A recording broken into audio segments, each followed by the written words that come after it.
నమస్తే, welcome to DY news. MLC ఎన్నికల్లో BRS party నుండి పోటీ చేస్తున్న ఏనుగుల రాకేష్ రెడ్డిని అత్యధిక మెజార్టీతో గెలిపించాలని పిలుపునిచ్చిన మాజీ మంత్రి గుంటకండ్ల జగదీశ్వర్ రెడ్డి సూర్యాపేట జిల్లా కోదాడపట్నంలో మాజీ శాసనసభ్యులు బొల్ల మల్లయ్య యాదవ్ అధ్యక్షతన నిర్వహించిన అభ్యర్థి పరిచయ కార్యక్రమానికి ముఖ్య అతిథులుగా మాజీ మంత్రి గుంటకండ్ల జగదీశ్వర్ రెడ్డి, జనగామ శాసనసభ్యులు పల్లా రాజేశ్వర్ రెడ్డి, రాష్ట్ర నాయకులు ఆర్ఎస్ ప్రవీణ్ కుమార్ హాజరయ్యారు. ఈ సందర్భంగా వారు మాట్లాడుతూ 10 సంవత్సరాల్లో రాష్ట్రాన్ని సస్యశ్యామలం చేస్తే కాంగ్రెస్ పార్టీ అధికారంలోకి వచ్చిన 5 నెలల్లోనే కరువును తీసుకొచ్చి రాష్ట్రాన్ని విధ్వంసం చేసిందని, విద్యావంతుడు రైతు బిడ్డ ఏనుగుల రాకేష్ రెడ్డిపై పోటీ చేస్తున్న ఊసరవెల్లి తీన్మార్ మల్లన్న ఎన్నో అరాచకాలు, బెదిరింపులు చేసి ఈరోజు ఎమ్మెల్సీ స్థానంలో నిలబడి ప్రశ్నించే గొంతుక అని చెప్పుకుంటున్నాడు. కానీ అది ప్రశ్నించే గొంతుక కాదు, కాసులకు అమ్ముడుపోయే గొంతుక అని ఆర్ఎస్ ప్రవీణ్ కుమార్ విమర్శించారు. ఎమ్మెల్సీ అభ్యర్థి రాకేష్ రెడ్డి మాట్లాడుతూ, మీ బిడ్డగా నన్ను ఆశీర్వదించి మొదటి ప్రాధాన్యత ఓటు వేసి నన్ను అత్యధిక మెజార్టీతో గెలిపించాలని అభ్యర్థించారు. ఇటు కార్యక్రమంలో బీఆర్ఎస్ జిల్లా అధ్యక్షులు బడుగుల లింగా యాదవ్, ఎన్నికల ఇన్ఛార్జ్ కటికం సత్తయ్య గౌండ్లతో పాటు నాయకులు, కార్యకర్తలు పాల్గొన్నారు.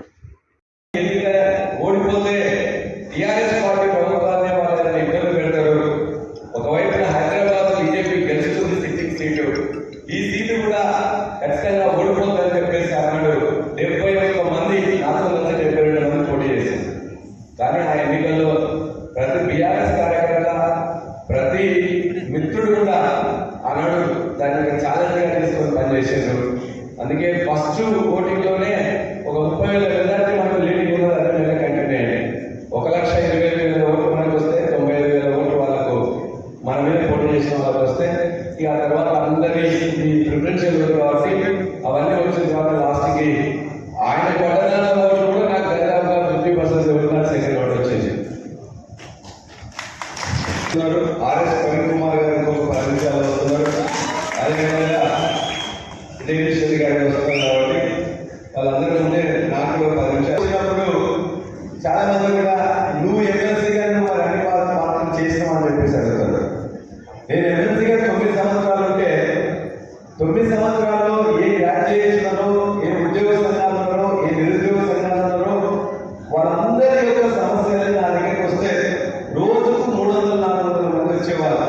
ఈ 10 సంవత్సరాలు 10 సంవత్సరాల్లో కూడా ఏనాడు ఒక్కరోజు కూడా వాళ్ళకి అటెండ్ చేయకుండా, విసుక్కోకుండా, దాని అధికారుల దగ్గర తీసుకోపోయినా, మంత్రుల దగ్గర తీసుకోపోయినా, అవసరమైతే ముఖ్యమంత్రి దగ్గర తీసుకోపోయినా, మొన్న మన కొత్త సెక్రటేరియట్ కంటే ఆ కొత్త సెక్రటేరియట్ మీద కొత్త సెక్రటేరియట్ లో ఫస్ట్ సంతకం కేసీఆర్ చేసింది. అది నేను చేపించిందే.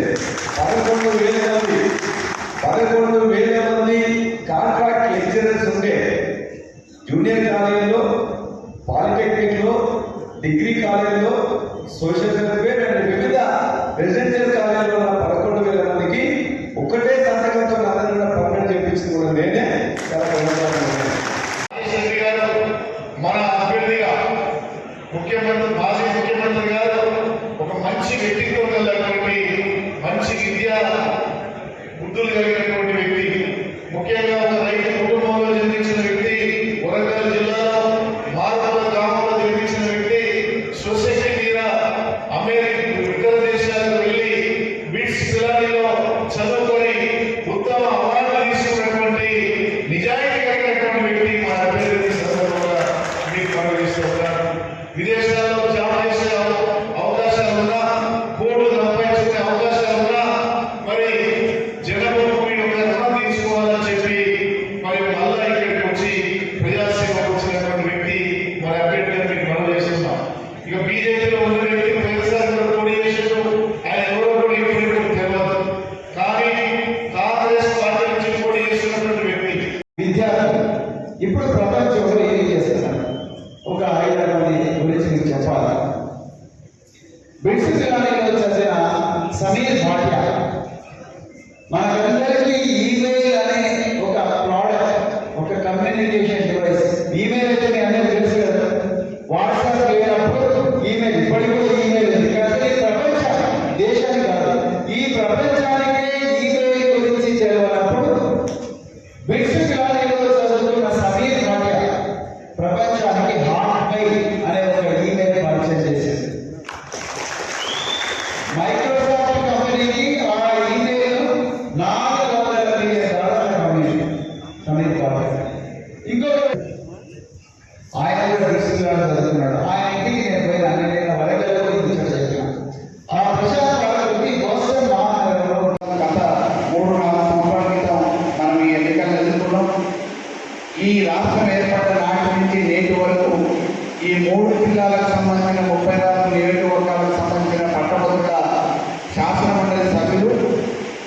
వరుసగా మనమే గెలుచుకున్నాం.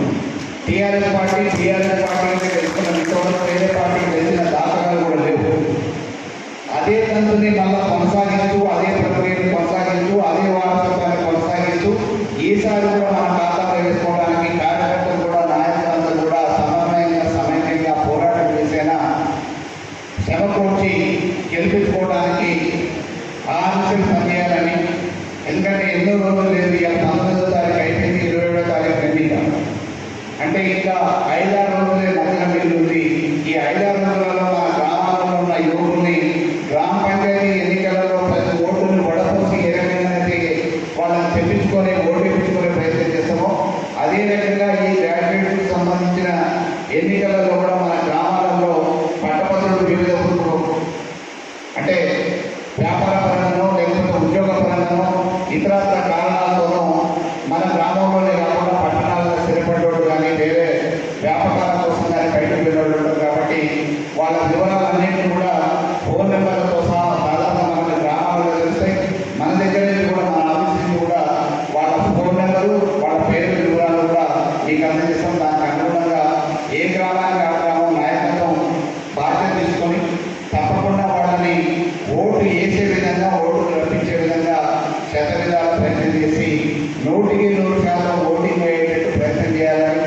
మొన్న ఏ విధంగా అయితే పార్లమెంట్ ఎన్నికలలో మనం అందరం కూడా సమన్వయంగా కట్టుదిట్టంగా పనిచేసామో అదే రకంగా సమన్వయంతో ఈ ఎమ్మెల్సీ ఎన్నికలలో కూడా తప్పకుండా మన వైపు నుంచి ఇక్కడ కన్ఫ్యూజ్ కావడానికి అవకాశం లేదు. ఎందుకంటే కొంతమందిని మనం మామూలుగా ఎమ్మెల్సీ ఎన్నికలలో బ్యాలెట్ సిస్టమే ఉంటుంది, ఈవీఎం సిస్టమ్ ఉండదు.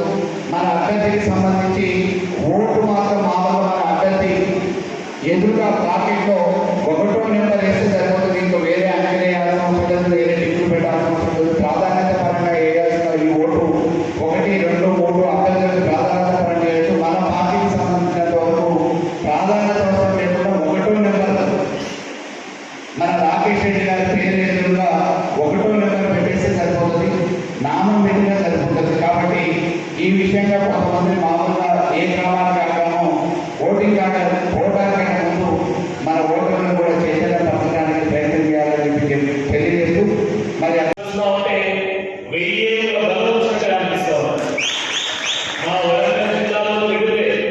ఎంత విశ్వాసం కలుగుతుందో, ఎంత నమ్మకం కలుగుతుందో నన్నగోడ జిల్లాలో అందరూ రెట్టింపు నమ్మకం కలుగుతోంది. ఎక్కడికి పోయినా పట్టభద్రులందరూ కూడా తప్పకుండా మంచి విద్యావంతులు ఎన్నుకుంటాం, మోసం చేసే వాళ్ళని ఎన్నుకోమని చెప్పేసి వాళ్ళు స్వతహాగా ఎన్నుకలు, వాళ్ళు వచ్చి మరి ఎన్నికలు 4 సార్లు ఇక్కడ గులాబీ జెండా ఎగరేసినాం, 5వ సారి తప్పకుండా గులాబీ జెండా ఎగరేస్తామని వాళ్ళే ఖచ్చితంగా చెప్తున్నారు. మిత్రులారా, నలుగురు అవసరం ఉంటుంది, ఆ జ్ఞానం ఉంటుంది.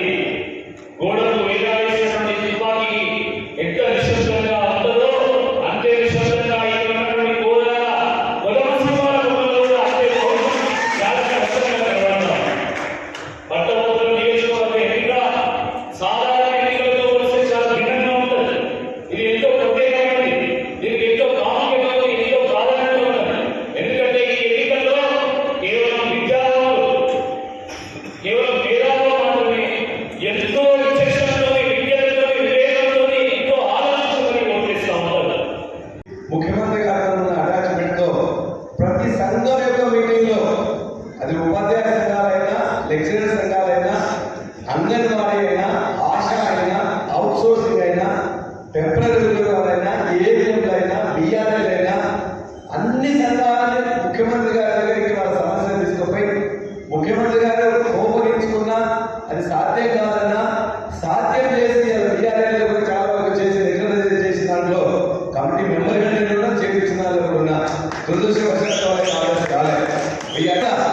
వాళ్ళ ఈ రాష్ట్రంలో ఉద్యోగులకు చాలా ఎక్కువ చేసినాం, కానీ ఇప్పటికి కూడా వాళ్ళకి కొద్దిగా కోపం ఉన్నది.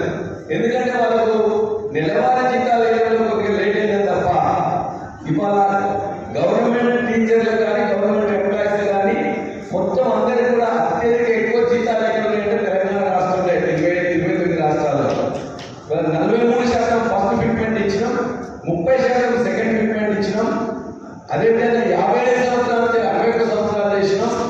తెలంగాణ ఇండిపెండెంట్ ఇచ్చినాం. ఇన్ని చేసిన వాళ్ళు కూడా భారతదేశంలో ఏ రాష్ట్రం లేదు. ఇంకా ముందున్న అనేక ప్రభుత్వాలలో ఒకటి కూడా చేయలేదు. అయినా మనం వాళ్ళందరినీ ఏదో కలవలేదు. మీరు ఎక్కడ చదువుకున్నారు? వాళ్ళ ప్రశాంత్ ప్రభుత్వం వాళ్ళ చెల్లెలు నా సీనియర్ పునీత సార్, ఆమె పెద్ద సైంటిస్ట్. సో ప్రశాంత్ వాళ్ళకి అంటే నేను బిట్స్ పిల్లలు చదువుతున్నాను. నేను రాత్రి భవన్లో కష్టపడి